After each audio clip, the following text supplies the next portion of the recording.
کیونکہ پہاڑ کی چوٹی سے نیچے اترتے ہوئے مسافروں کے لیے اپنا توازن برقرار رکھنا مشکل ہو جاتا ہے۔ پھر اسی راستے پر آگے موڑ بھی ہے جو کہ بہت خطرناک ہے، اور اس موڑ کے سامنے نیچے گہری کھائی ہے جو منہ کھولے ہوئے کھڑی ہے۔ اب ایسے میں جو شاعر نے مثال دی ہے بوسیدہ پرانے درخت کی، تو دیکھا جائے اس کی ٹہنیاں مادر مہربان کی طرح ہاتھ پھیلا کر اپنی آغوش میں لے لیتی ہیں، جس طرح ایک بچے کو ماں اپنی گود میں لیتی ہے اور بچہ اپنے آپ کو محفوظ محسوس کرتا ہے۔ اور یہ بوسیدہ خمیدہ اور پرانا درخت گرتے ہوئے ڈگمگاتے موت کے منہ میں جاتے ہوئے مسافروں کے لیے حیات نور کا باعث بنتا ہے۔ اب قدرت نے اس بوسیدہ درخت کو لڑکھڑاتے اور گرتے ہوئے لوگوں کی دستگیری کی ذمہ داری سونپی ہے، اور وہ اس ذمہ داری کو بخوبی انجام بھی دے رہا ہے۔ اس نے اپنے فرائض اور منصب کی انجام دہی میں کسی قسم کی کوتاہی بھی نہیں آنے دی۔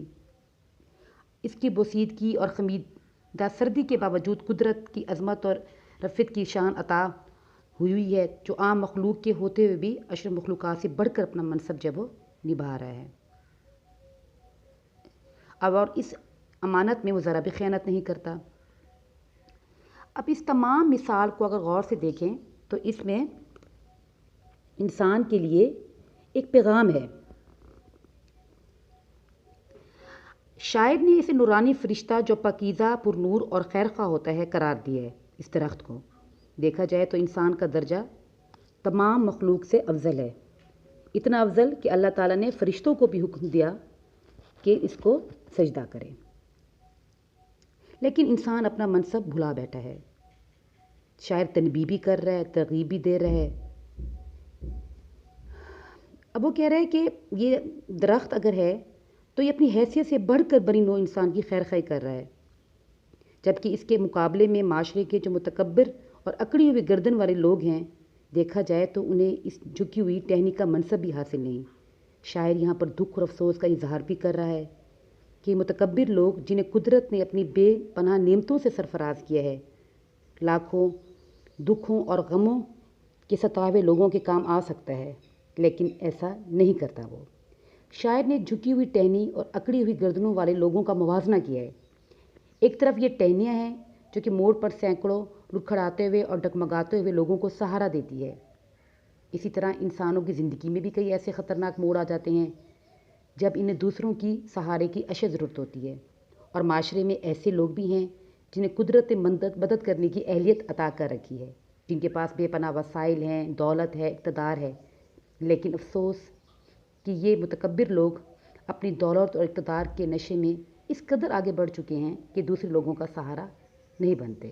اور یہ جو ترکیب استعمال کی گئی ہے گردن فرزان کی، یہ بھی شاید انہی لوگوں کے لیے استعمال کی گئی ہے۔ اس میں حکمران طبقہ بھی شامل ہے جو اپنی حکومت اور اقتدار کے نشے میں اپنے منصب کو بھلا بیٹھا ہے۔ دیکھا جائے تو یہ حکومت، اقتدار، دولت سب عارضی چیزیں ہیں۔ انسان اس دنیا میں خالی ہاتھ آتا ہے اور خالی ہاتھ جاتا ہے۔ اس طرح دولت مند طبقہ بھی ہے جو اپنی دولت کے نشے میں اپنی ذمہ داریوں کو بھلا بیٹھا ہے، وہ لوگ موت کو بھول بیٹھے ہیں۔